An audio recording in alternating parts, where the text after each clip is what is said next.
Shalom, salam bahagia, dan salam sehat. Renungan malam seiman ditulis oleh Dr. Kathleen Lewijaya Kuntaraf dan Pendeta Dr. Jonathan Kuntaraf.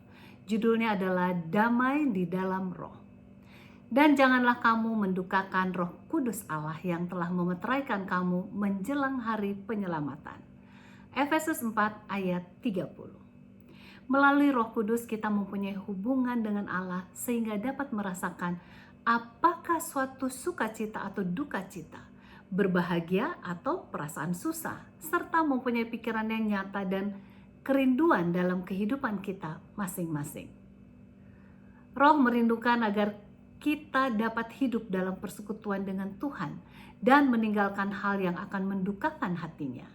Dengan demikian kita bisa mempunyai pengalaman hidup yang berkelimpahan.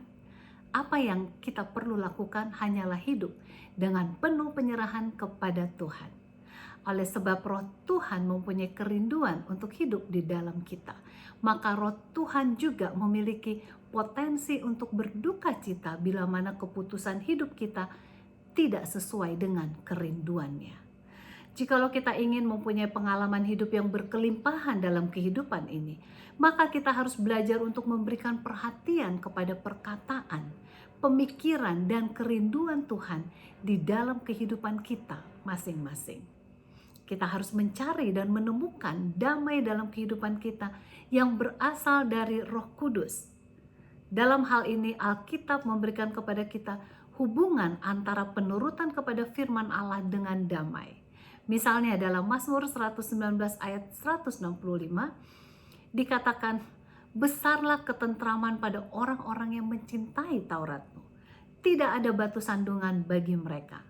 Kemudian lebih lanjut kita baca dalam Yesaya 32 ayat 17 yang mengatakan di mana ada kebenaran di situ akan tumbuh damai sejahtera, dan akibat kebenaran ialah ketenangan dan ketentraman untuk selama-lamanya.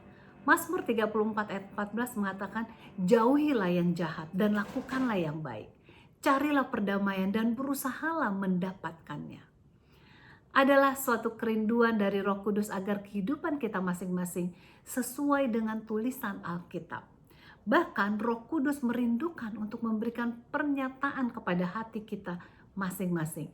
Bagaimana caranya untuk mengaplikasikan dan menurut Alkitab dalam segala aspek kehidupan kita. Ia mau agar kita akan menurut firman-Nya dalam segala situasi yang kita hadapi.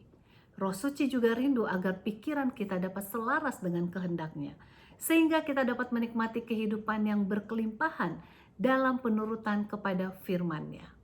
Adalah sangat penting bagi kita sebagai umat percaya untuk hidup dalam persekutuan dengan Tuhan, serta tetap belajar dan memperhatikan apa yang dirasakan Tuhan, apa yang dipikirkan Tuhan, dan kemana Ia rindu mau memimpin kita.